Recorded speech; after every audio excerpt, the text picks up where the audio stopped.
Bloomberg Audio Studios. Podcasts, radio, news. Welcome to the Daybreak Asia podcast. I'm Doug Krisner. U.S. equities hit all-time highs in the last session. That was on optimism for a U.S.-China trade deal. It was over the weekend that negotiators lined up a trade framework ahead of an important meeting this week between Presidents Trump and Xi on the sidelines of the APEC summit. For a closer look, let's bring in George Efstathopoulos. He manages a multi-asset growth and income fund for Fidelity. George is based in Singapore. Thank you so much for making time to chat with me. Eventually, we'll get to U.S.-China, and I want to get your perspective on the Chinese markets. But I'd like to begin with Japan because President Trump is in Tokyo as I speak. He's meeting with Japanese Prime Minister Takaichi. When you look at this relationship through a kind of geopolitical lens, George, what are you seeing? Does it necessarily represent opportunity in the Japanese equity market? Of course, geopolitics can impact sort of economies in many different ways. And the past year, it's trade war has been a very important driver of risk, but also return across Japan, across China, and across many markets. For us, when it comes to looking at Japan, we think the domestic situation is the most important driver right now. And if anything, we're getting sort of more constructive on Japan and Japanese equities, where we have two key focuses. The one is Japan banks, and the other one is Japan midcaps. But the key story about Japan for us, the big sort of key story is Japan is undergoing a massive transformation, whereby after 30 years of everyone being used to sort of referring to Japan as no inflation or low inflation, or whenever there has been inflation, it's typically been bad inflation, imported, energy imported inflation. This time around, Japan is seeing very different dynamics. It's seeing high wage inflation. It's seeing stick inflation, good inflation. It's seeing services PPI is accelerating, and we're seeing this inflation sort of well above the central bank's target at a time when the politics seem to be stabilizing. Now we've got a government with high approval rate. Deals have been made with the US, and hopefully sort of we don't see any upset on that front, given Trump is in Japan right now. Mm-hmm. And more fiscal is probably on its way, looking at sort of what the current government has been communicating. And what that means to us is that probably the Bank of Japan is behind the curves when looking at inflation. And that means that Japanese banks, where lending growth is on an improving trajectory in the economy, the domestic economy is doing well, we expect the Bank of Japan is behind the curve. And as a result, Japanese banks offer a lot of upside. It's been a volatile trade, but directionally, we think Japanese banks have a lot of upside. So that's one leg of our trade. Mm-hmm. The other leg, which we're increasingly embracing kind of in recent weeks, is Japanese midcaps. And why Japanese midcaps? Because a lot less sensitivity to what happens in the yen, because Japanese midcaps typically and historically have been a lot more domestically focused. Kind of the revenue stream is a lot more domestically focused. And at a time when Japan is seeing strong wage inflation, fiscal stimulus, we think Japanese midcaps are in the sweet spot. And also, Japan has been a long story of corporate reforms. It's an ongoing story. It's a great story. We love it. We embrace it. But now we're increasingly seeing some of these reforms starting to touch sort of beyond the large caps, the mid caps and potentially even the small caps at some point sort of being beneficiaries of that. So quite a few tailwinds there, and a market that we're embracing. And it's not particularly expensive. To be honest, Japan is not expensive, sort of broadly speaking, whether it's the large caps, the banks, or the mid caps. It's one of the cheaper markets out there when it comes to its DM peers.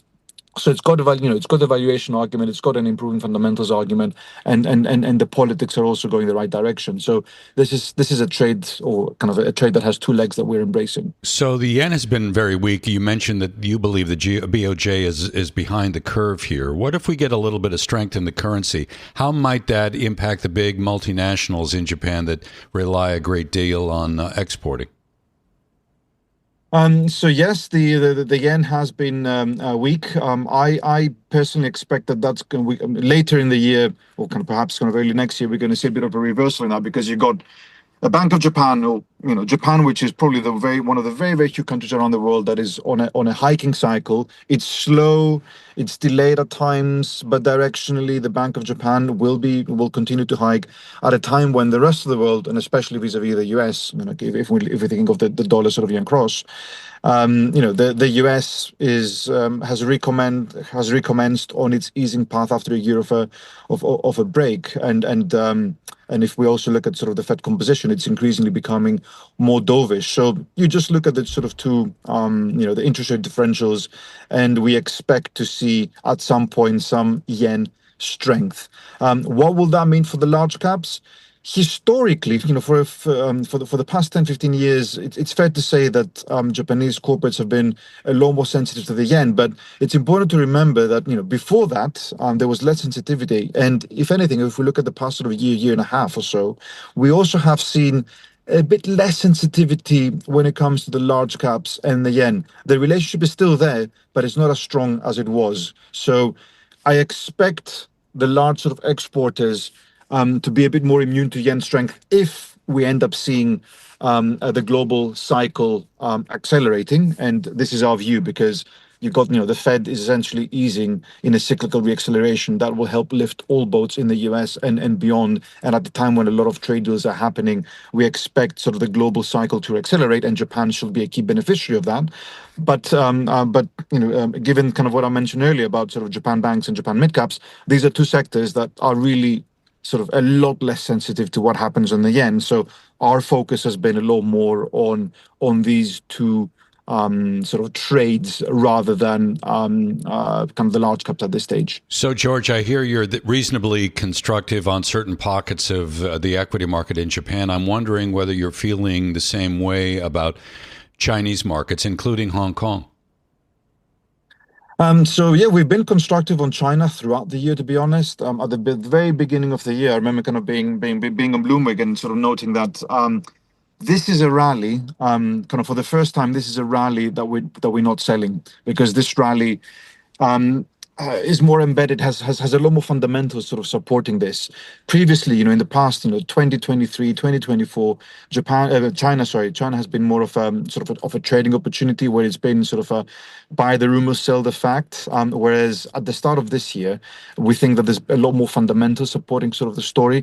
We think that China is slowly starting to embrace a pivot more towards domestic consumption. It's a slow pivot, and it's understandably a slow pivot because if we think of China, it has two key growth engines, two sort of growth pillars.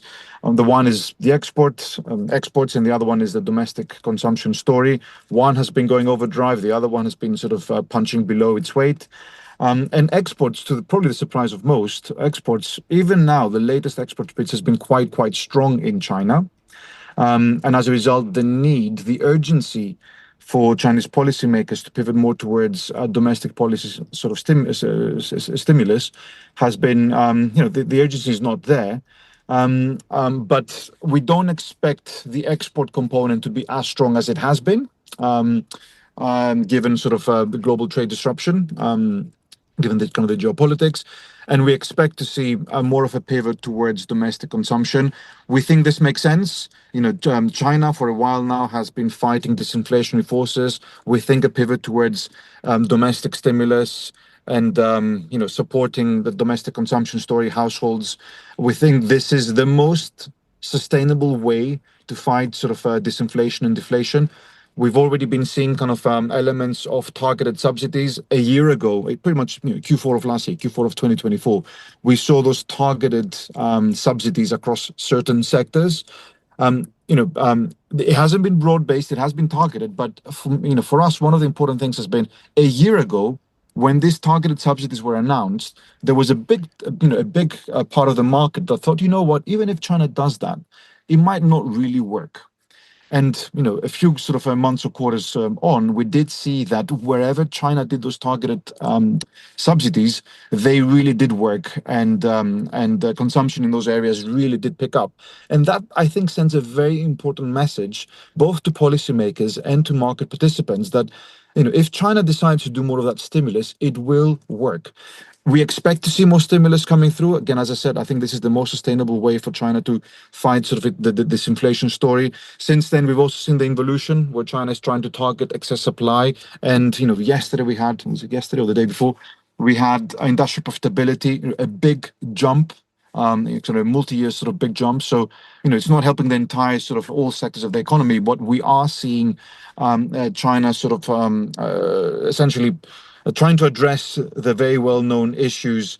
At the same time, we know we've seen Chinese policymakers embrace the new productive forces, embrace the private sector, where China now is delivering innovation, and on the equity side also delivering innovation and diversification.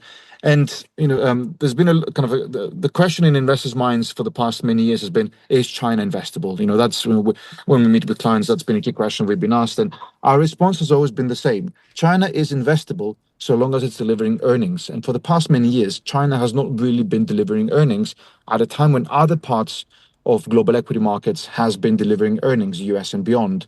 This time around, China is delivering earnings, China is delivering beats, and that's why we have seen the market starting to sort of pivot back towards China to some extent, and this uninvestable narrative is starting sort of to change.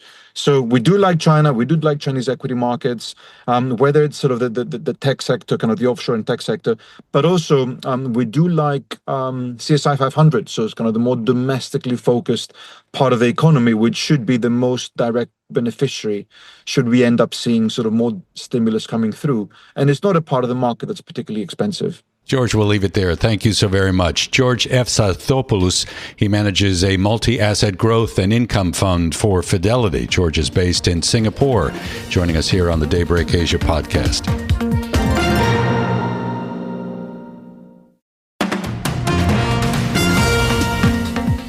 Welcome back to the Daybreak Asia podcast. I'm Doug Krisner. Optimism over a trade deal between the U.S. and China was able to lift the equity market to all-time highs. Over the weekend, the two sides met in Malaysia, and the U.S. and China said, hey, we've reached a trade framework. At the same time, markets are preparing for another Fed rate cut this week, with further cuts expected on the way. And needless to say, it's a critical week for quarterly results. We'll hear from Microsoft, Alphabet, Meta Platforms, Amazon, as well as Apple. Joining me now is Ahmed Riesgo. He is the CIO at Insigneo. Ahmed joining from Miami, Florida. Thank you so much, sir, for making time to chat with me. As I mentioned, fresh records for the equity market at a time when, as I'm sure you're well aware, there has been a lot of chatter about a bubble in AI stocks. Are you feeling a little nervous right now? Look, that to me is the key to this week and for how the market will probably behave for the rest of the year. I mean, I know a lot of the attention has been on the trade deals. There's some talk around government shutdowns, but it really has been an earnings story that is putting such a strong floor on the market here, and that is really behind the resiliency of the financial markets, because the economy is doing okay. It's not great. And obviously, this sort of fog that we're in right now with no economic data is not a good place to be. But with earnings being as robust as they have been so far, we really like that. And like you mentioned, this is a critical week. A good portion of the Mag 7s are reporting. If this rally is going to continue higher, these names are going to have to deliver. And remember, it's not just deliver expectations. They're going to have to beat and beat substantially. When you look at what some of these names in the AI space are doing in terms of circular financing, I'm wondering, Ahmed, whether that causes you just a little concern. Perhaps it's a symptom of late cycle behavior. Is it? It typically is, but the problem is that we don't have the other aspects that are also typical of the late cycle. One of them being that financing is increasing, right? The cost of finance is increasing. That's not the case now. The cost of financing is actually heading lower with the Fed really beginning what is another easing cycle. I still expect at least another 75 to 100 basis points of rate cuts after the one this week. So pretty difficult to get, I think, a crisis-like situation when financing costs are heading lower. Plus, these companies are a lot different than the last time we had a bubble like this, right? Everyone points to the 2001 bubble. Totally different companies, different financial profiles, different balance sheets, different income statements. So again, It's nice to talk about because we've had such a strong run, and we definitely always need to be aware, and we should be cautious, and we should be suspicious of any move up or down. But again, it's still we're still far away, I think, from an equity bubble in the AI space. Now, in the private markets, that's another story. There is a lot more frothiness in private markets. I'm looking at names like OpenAI, Anthropic. Those are a bit harder to justify, but in the public markets, not really seeing it so much. What about private credit? There's been a lot of concern about the exposure there, particularly maybe where some of the big banks are connected. Is that a concern to you?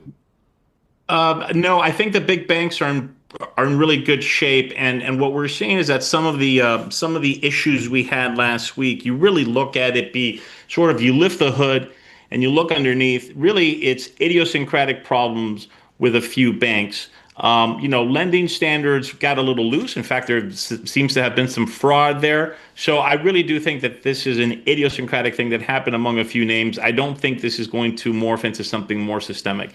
Again, also, very difficult to have a funding crisis or a financial crisis when rates are headed lower. It's usually when those rates start heading higher, that's when we would start to be concerned. So at that point, whenever the Fed does begin a hiking cycle once again, that's when we're going to probably take a closer look and be more concerned about that space. So you mentioned the issue of trade a moment ago. I'm wondering how you're feeling about the resolution in this friction between the U.S. and China, and whether or not, if we do get a positive outcome on the sidelines of the APEC summit in South Korea, whether that will have a materially positive impact on the equity market. I think it'll remove a worry, a concern, sort of an 800-pound gorilla in the room, however you want to call it. I doubt we're going to get anything material or substantive or game-changing from these discussions. The bottom line is that the imbalance between the Chinese and U.S. economy specifically is too far off for any painless trade deal to fix it. And what I mean by that is that what's at the problem here, the root of the problem between the U.S. and China, is that China saves too much, spends too little, and the U.S. is the mirror opposite of that. We spend too much, we save too little. Until that imbalance is not fixed, nothing permanent is going to really come about between the two countries. By the way, with Canada and Mexico, we also don't think anything substantive will really come out until the USMCA renegotiations next year. I think a lot of this is just sort of, a stuff made for TV consumption. I don't think anything substantive will come out of this. So in terms of U.S.-China, we've known for a while that Beijing has been working pretty aggressively on reducing its dependence on the American economy, a lot more in the way of trade with Southeast Asia, North Asia even. To what extent is decoupling still a risk and maybe at a level that we have underappreciated? Yeah, I think both countries would like to decouple from each other. The problem is that they can't.